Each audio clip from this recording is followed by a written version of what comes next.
अभी वीर दास का एक वीडियो जो टू इंडियाज़ टाइटल्ड है काफ़ी वायरल हो रहा है। इसमें इस वीडियो में वो वॉशिंगटन डीसी के कैनेडी सेंटर में एक सैटिरिकल एक स्पीच दे रहे हैं जिसमें वो इंडिया की हिपोक्रेसी को हाईलाइट कर रहे हैं और इसको लेकर के काफ़ी कंट्रोवर्सी मची हुई है।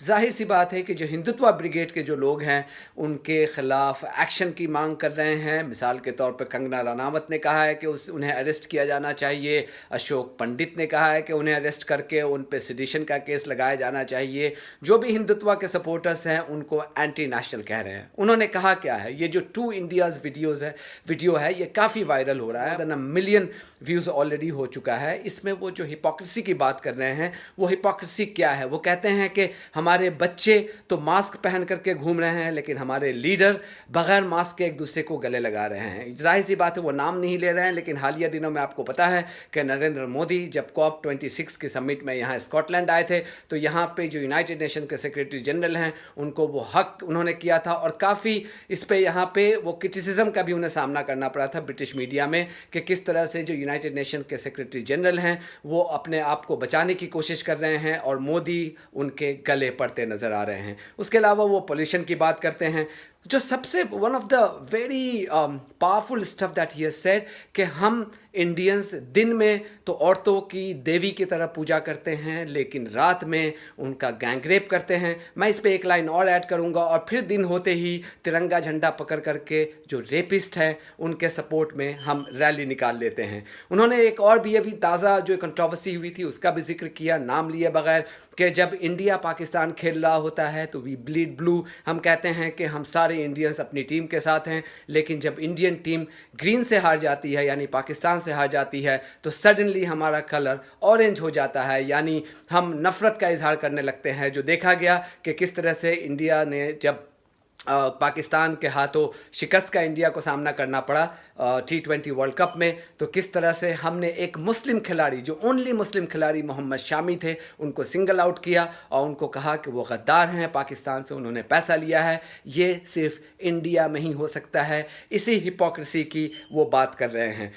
यहाँ पे एक चीज़ और उनको ऐड करना चाहिए था जो मुझे ये कहता मैं कहना चाह रहा हूँ कि हम आए दिन हमारे लीडर से लेकर के सब तमाम लोग एक इंडिया वो है जिसमें हम कहते हैं कि हम टेररिस्ट से हम फाइट करते हैं, हमें टेररिस्ट फ्री इंडिया बनाना है, लेकिन इसी कंट्री में एक दूसरे इंडिया में हम एक टेरर अक्यूज़्ड को पार्लियामेंट में भेजते हैं, उसे वोट देते हैं, हम और आप वोट देते हैं, उसे पार्लियामेंट में भेजते हैं।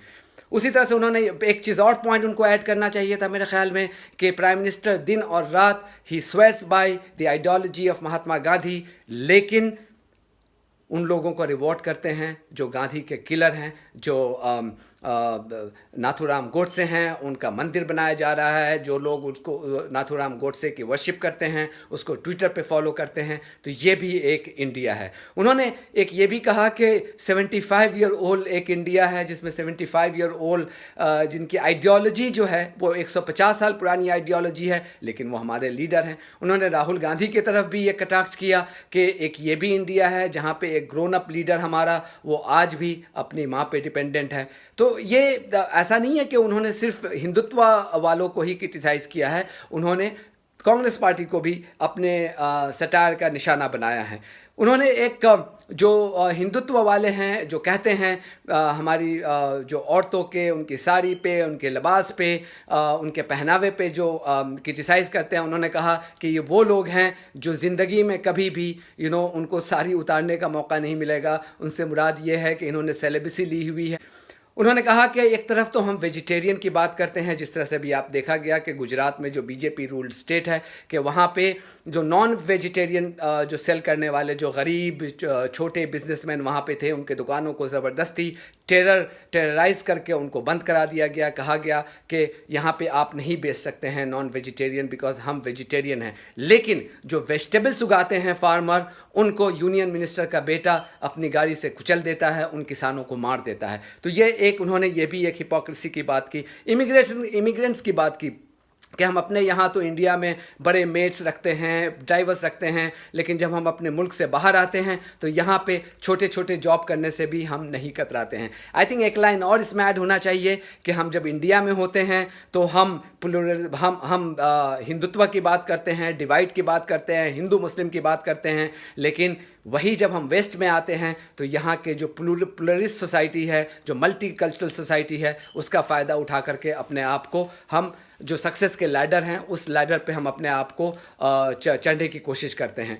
उन्होंने ये भी कहा कि आज के बच्चे ज़्यादा गट्सी हैं जो सरकार की क्वेश्चनेबल पॉलिसी को क्वेश्चन करते हैं, लेकिन जो स्काई स्क्रैपर्स में रहने वाले जो अमीर हैं वो स्पाइनलेस हो गए हैं। तो मेरे ख्याल में इन्होंने एक बहुत पावरफुल सटायर बनाया है और इसमें बजाय इसके कि उनको क्रिटिसाइज़ करने के हमें अपलॉड करना चाहिए, जैसा कि लोग कर रहे हैं। पूजा भट्ट ने भी बहुत एक प्रोफाउंड नोट लिखा है, हंसल मेहता ने भी बहुत प्रोफाउंड नोट लिखा है, इस तरह से बहुत सारे लोग, तापसी पन्नू ने भी तारीफ की है, ऋचा चड्ढा ने भी तारीफ की है। I think any sensible person will applaud Vir Das. I think to me the script is fantastic, amazingly creative script. Okay, एक दो पॉइंट्स और ऐड होना चाहिए था, लेकिन what this guy has achieved it's amazing. I thought वो एक सडनली वो ख्याल आया कि I wish I had written this script, but anyway it's a very very powerful satire, very very powerful video, and we should all upload it. Thank you very much.